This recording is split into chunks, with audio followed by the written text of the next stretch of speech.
Your next promotion is within your control, and this podcast shows you how to get there. Welcome to episode number 115. In today's episode, we are talking about performance reviews. Yes, that yearly thing that happens at your organization that you probably either dread or have very average, boring thoughts about it. And in today's episode, I'm going to show you how you can start to not only receive exceeds expectations at your next performance review, but also how you can set yourself up so that you're no longer surprised at that performance review and you know exactly what you're going to get. Listen on. Welcome to Maximize Your Career with Stacy Mayer, a podcast about achieving your career goals while also being yourself.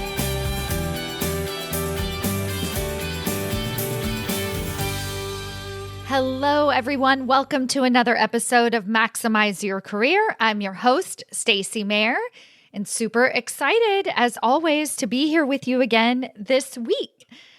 So, inside of the leadership table, which is my advanced executive group coaching program, we have been doing a lot of conversations around performance reviews. And if you've been following me for a while, you know that I have very specific opinions about performance reviews. I wrote a whole chapter about performance reviews inside of Executive ahead of time.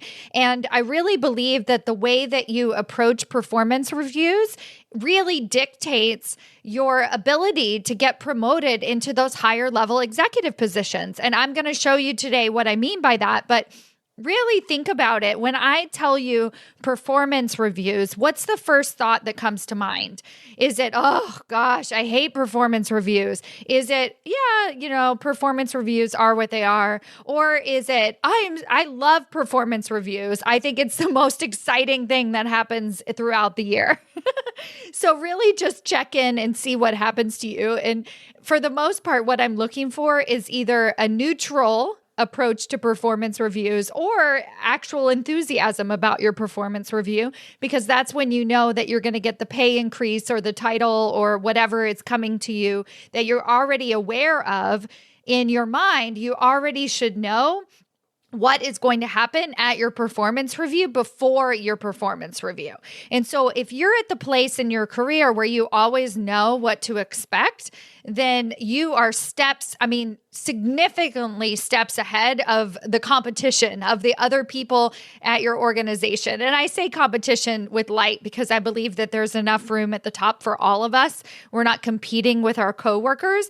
But really, when you think about those higher level executive positions, and there are very few slots at the top, I want you to be the top contender. I want you to be the first person that they think of when a position becomes available. And the way that you're going to do that is to start to shift the way you're having professional development conversations. So today I'm going to be dissecting for you exactly how I approach performance reviews, how you can start approaching these year-round conversations, really having professional development conversations, building relationships with your entire executive team year-round so that performance reviews aren't a big surprise for you. Every week, I offer different polls to my audience on LinkedIn because I really want to hear from you and understand what it is that you're thinking about and challenges that you're facing and really have data. I think data matters, and understand what is actually happening for my community and the other corporate leaders in the community so that I can really tailor all of the work that I do around what you really need. And this past week, I offered a poll asking about performance reviews, and I wanted to really hear from you and hear how things went. And I was a little bit surprised in that 80% of the respondents to the survey actually said that the performance review went better than expected, or at least it was pretty average at most, right? Which is what I'm telling you I want you to be doing.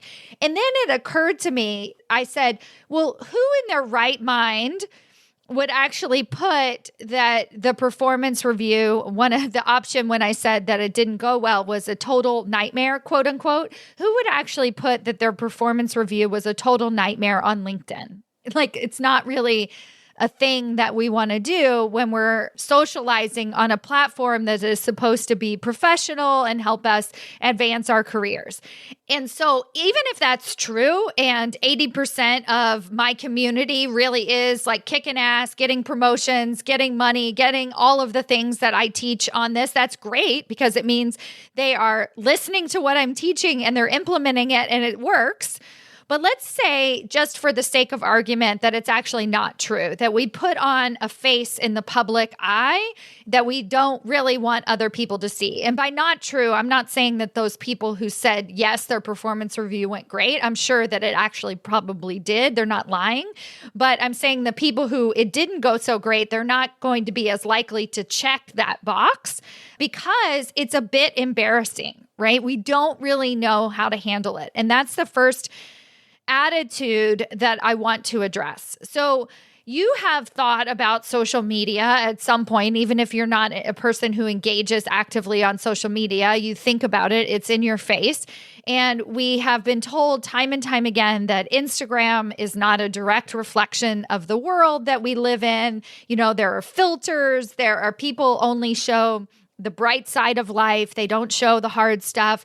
They're not showing, the aches and pains and things like that. And then when they do show the harder sides of life, we sometimes tend to even subconsciously judge them or for putting too much of themselves out there. And the same is absolutely true for LinkedIn. I think LinkedIn is still a very quote unquote professional platform and for good reason. And that doesn't necessarily bother me. I take a little bit of a different approach to LinkedIn when I post myself, and you'll always hear from me. Everything that I teach is something that I also apply to my own life. And so my thought is that if we show up authentically powerful at work and also on these social media platforms, then that is our best chance of getting noticed, getting recognized, getting put in those opportunities for amazing things to happen to our career. And so what my approach to LinkedIn is authentic power. And basically what that means is that as a woman, I am a total corporate badass, and I own that. And I also own that I make mistakes and that I have challenges along the way. And I'm not afraid to communicate that in a very powerful, growth-oriented type of way. It's not a self-loathing way. It's not a woe is me. It's not a victim mentality. This is what I'm learning and this is how I'm growing. So this is how I show up on LinkedIn. This is also how I recommend that you show up at work in your conversations with your team. And that way of being vulnerable, sharing about your values, sharing about what matters to you, areas of growth is incredibly powerful for you and for your team. And if you listen to my most recent series on things I suck at, you'll get a really great taste of what it's like to express yourself in this way. So I wanted to first put that out there, is that the tendency when we think about performance reviews, and even if you're thinking about what your coworkers, regardless of social media, you're only going to see the good side of things. Nobody is going to tell you their shitty performance review. They're not going to tell you how bad it really went. By bad it really went, this is what my guess is for you if you're listening to this, is that an average performance review for you is really, really bad. The reason why I say that is because if you are listening to this podcast, you don't necessarily have what I would call fatal flaws. And those are like just that god-awful emotional intelligence. You never deliver on your deadlines. You're just terrible at your job, right? The women who tend to be attracted to my work are the ones who are really already corporate badasses. They're just not getting the recognition that they deserve. And so I'll give you an example that I share inside of my book, Promotions Made Easy, in my entire chapter on performance reviews. And you could definitely check that out and read more about my philosophy. But basically, there was a woman who consistently got meets expectations on her performance reviews. And this pissed her off to no end. It really made her angry because she wanted to get and exceeds expectations on her performance review. And often her boss was giving her feedback that she did in fact exceed expectations. But whenever it came down to the performance review, it always said meets expectations. And he would just say, well, I have really high standards for what it means to exceed expectations. And you'll get a promotion when it's due to you. And you'll get more compensation when it's due to you. And she was very, very frustrated by this. Of course, rightfully so. And so when I say you had a terrible performance review, I mean that you had a meets expectations. And I think that's terrible, right? Because oftentimes what you're doing is definitely exceeding expectations. But if you're not getting recognized for that and you're not getting paid for that, then that is a real and actual problem. And it adds up over time. And so I'm always looking for my corporate badasses and the listeners of this podcast to get exceeds expectations on your performance review so that you're adequately compensated for what it is that you're doing at work. So I just kind of wanted to set that groundwork so that you knew what I meant, because you might be listening to this and think, well, maybe I'm not that bad.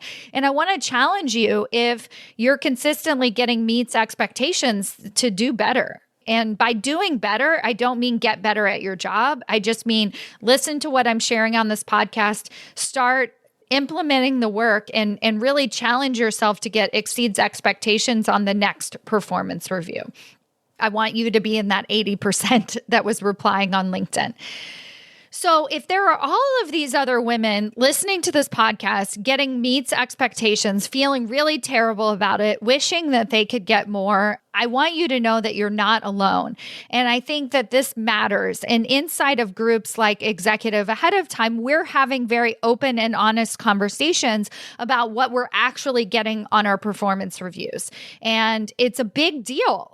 There was a woman who was planning on getting promoted, and then she received the meets expectations on her performance review, and she cried on one of our group coaching calls. It's incredibly vulnerable to be able to share that, but it's also refreshing when you see a room full of women who have also been passed over for promotions in the past. They've figured it out, they've done the work, and then now they're getting consistent exceeds expectations, and they're getting higher salaries, higher titles, seat at the table, all of those things that you wish that you had. Then you have hope. You have a specific pathway to move forward. So right now, what's happening at work is you're getting exceeds expectations, and maybe you're telling your spouse that you're very frustrated, but your spouse kind of wants you to keep your job. He or she is probably happy with the fact that you're getting meets expectations, because then that means that there's still money coming in. You're maintaining the status quo, and you're like, but I want more. And so I definitely invite you to come join us in Executive Ahead of Time, so that not only you can have those open, honest conversations with other women who've been in the exact same boat as you, but also so that we can get you out of it, get you to that other side. And I'm going to show you a couple of ways today to also get you to that other side so that you can start receiving the recognition that you already deserve. So the first thing that I want to point out is that performance reviews, in my mind, are basically meaningless. They should just be a thing that you show up for. It's standard documentation. It's like basically filing your taxes. It's not something that you should get either too worked up about or too excited about or too upset about. Like, none of those things should actually be happening in your performance review. If you get exceeds expectations, you should also not be excited about it, because it should be obvious. Recently, we had 2 women inside of the leadership table get very, very big recognition at their performance reviews, and both of them, it was obvious. So one of the women was promoted to vice president, from senior director to vice president. She knew she was going to be promoted, and the actual performance review conversation was just like the red tape, the paperwork. And the same thing happened for another woman who was really set up to receive above her bonus. She wanted to receive at least least 100% of her bonus. She was shooting for 120% of her bonus. This is actually a really funny situation because she had just started at her role, but because she had been working with me for a year now, she was like gung-ho, having conversations right out of the bat, like, look, how can I set myself up to get above average for my bonus compensation this year? And the bonus evaluations actually happened just 3 weeks after she was hired. So now it's been about 90 days since she was hired, and this is when her actual performance review conversation came out, and she absolutely received 100%, which is awesome. She didn't receive any less, and she received even more than that, and she received a pay increase. So she's only been at her organization for 90 days and already set herself up to get above average in her performance review in terms of compensation. So this is huge, but she had to do that right out of the gate. She had to set expectations, but then she also had to receive feedback from her boss about what it was going to take to get that above average on her performance review. So I want you to know that this is possible for you no matter what stage you're in or how recently you started at an organization or with your current boss. You can always do this work immediately.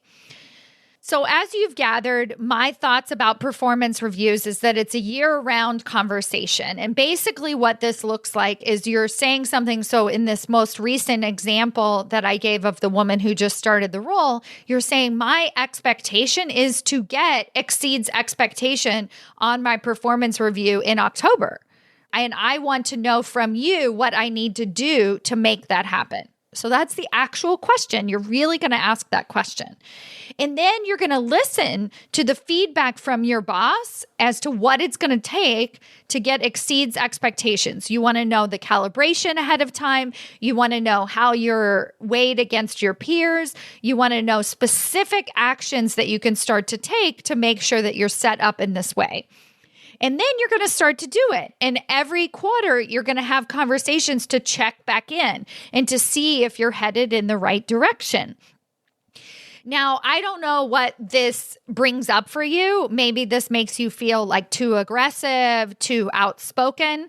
But the fact of the matter is that you are showing your boss that you mean business, not that I'm just in this for the money and the compensation. But no, I am here to do the best possible job that I can do. And not only that, but I'm going to go above and beyond for you, for this organization. I am an executive leader and I have expectations about my performance and how it's going to be measured accordingly throughout the entire year. That is really how it looks when you start to have these conversations. And if your boss feels uncomfortable about the conversation, that's your boss's uncomfortability. Because what is happening is your boss is not doing this with their boss. They're not having this level of candidness throughout the year. So they might feel a little bit uncomfortable, but that's not a reflection of you. All right. That is a reflection of them and their uncomfortability. And so what we're going to do is we're not going to keep, pouring salt into the wound, right? So if you notice that you have this type of conversation with your boss is very dodgy about it, doesn't really know how to answer your questions, says, oh, you don't need to worry about it, then you're just going to back off just a little bit. You're leaning in, so to speak, and then your boss feels very uncomfortable and you're going to kind of lean out and just ask a question. Well, if you did know, what would it be? Well, what would you think about me doing XYZ? Would that be something that would be useful? So you're going to just engage a little bit rather than pressing harder and being like, tell me right now. You're just going to back off a little bit, but still stay engaged in the conversation. Say, well, it does matter to me. Well, I would like to know because I don't want to be surprised at my performance review. Well, I would like to know because I want to make sure that I'm the best possible senior director on your team. I want to make sure that I am exceeding your expectations. there are lots of reasons and ways that we can approach this conversation that makes other people feel comfortable-ish. At the end of the day, though, realize that if your boss is very annoyed by this conversation, then that's because of their own uncomfortability. Now I want to show you how you as a leader can start to do this with your team as well. You can start to have year-round professional development conversations with your team, and they're going to start to step up to the plate. And then you're going to have to realize, oh, I'm going to have to come up with an actual plan for them throughout the year so that they can exceed expectations, so that they can measure it. Now, what I want to go to is the stuff that is outside of our control. And a lot of times, while bosses are so hesitant to have these types of conversations with their employees, is because there are so many factors at performance review time that are completely outside of our control. So, let's say you have a group where there's an allotment of raises or bonuses and it only goes to the top 2 performers. Everybody else receives average. And then, of course, there's the people that are below average. And maybe perhaps your boss's hands are tied and they have to give above average to these 2 performers who have been with the organization for 10 years and they haven't received adequate compensation in that long. And so they're looking to really reward them at this time. So let's say that that's the case and your boss's hands are tied. I want you to know that as the boss, we get it. Like, this is not your fault. So you can have year-round professional development conversations without false promises. And as the receiver of this information, you also want to communicate to your boss that I'm not looking for you to promise that I will get exceeds expectations on my performance review. And I think this is a huge differentiator because a lot of times why our bosses feel so uncomfortable with this conversation is because they honestly cannot promise anything. So you want to say to them, look, I'm not looking for you to promise that I'll get exceeds expectations. I'm just looking for you to show me what is expected of me to receive exceeds expectations. And at the end of the day, she might not be able to do anything about it. And then you have a choice to make. You have a choice to make at your performance review, right? I did everything to exceeds expectations. That conversation is still going to be about paperwork. Like your boss is going to tell you, look, you did a fantastic job. It's all documented here on paper. You're still receiving average, but that's just because Jim over here, he's been here for 6 years longer than you, and we needed to promote him at this time, right? So you're going to listen to that whole conversation. You're not going to argue with her about her decision and say, well, you told me that I could get exceeds expectations if I did these things. No, because it's never a promise. It's never a guarantee. Your promotion, your compensation is never a guarantee. Until it's actually on paper, it's not guaranteed. So you can still be frustrated and you can be annoyed by it. But now listen to this. Now you can decide, okay, I'm going to stay another year at this company because I really care about their mission. I've built a lot of a really strong reputation. I love the work that I'm doing. I'm going to stay here even though I'm averagely compensated for the exceeds expectations work that I'm doing. Or I'm going to start looking. But when you start looking from that place, like if you're the difference between getting passed over for a promotion from an empowered place and from a disempowered place is like astronomical. So what you want to do is you want to get passed over for a promotion from an empowered place. So you want to get an average performance review from an empowered place. One where you truly know, like, look, I mean, I guess she says her hands were tied. I'm going to believe her. But also, I know that I'm valuable and this organization clearly doesn't value me. The way that their compensation process is set up, I can make a bigger impact over here. I can make the money that I deserve to be making over here.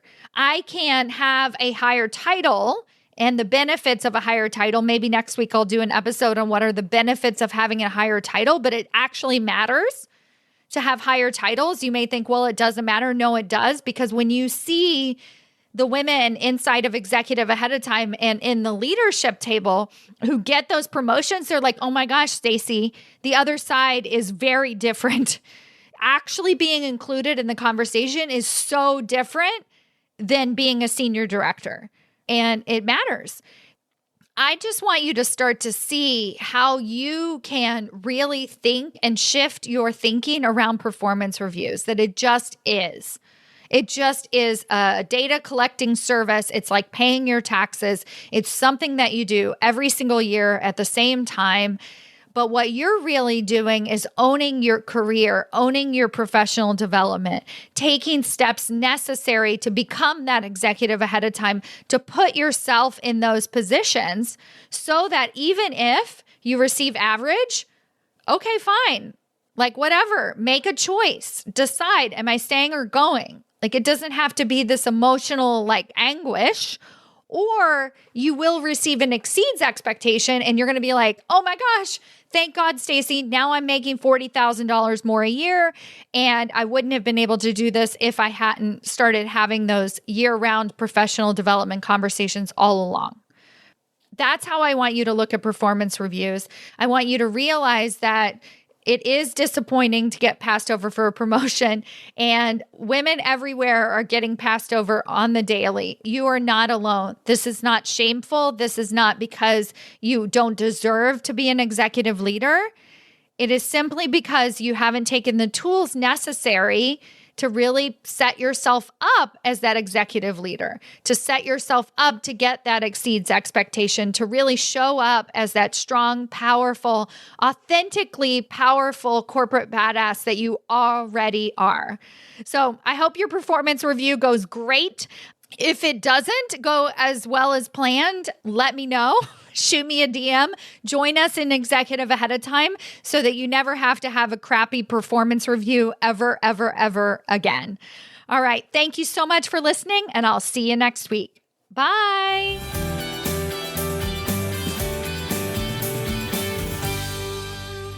Hold up, wait a minute. Before you go, I want to tell you about the changes that I have made to the Executive Ahead of Time coaching program. I recently celebrated my 1-year anniversary of that program. And as a celebration, I decided to open it up for lifetime enrollment for all members. So what does that mean for you? It means that as soon as you join us inside of Executive Ahead of Time, you get immediate access to the 24 core training modules. You will get weekly live group coaching from me, and you'll also be invited to our weekly roundtable discussions where you get to connect with other peers, other powerhouse women, all looking to advance themselves into senior executive leadership positions for life. You are going to get lifetime access to everything that I offer inside of Executive Ahead of Time. So if you've been listening to this podcast and you resonate with everything that I share here, then run, do not walk to join us inside of the program. Go to executiveaheadoftime.com to register yourself today for lifetime enrollment. The earlier you register, the more lifetime coaching you get from me inside of the program. Go to executiveaheadoftime.com, and I cannot wait to see you inside.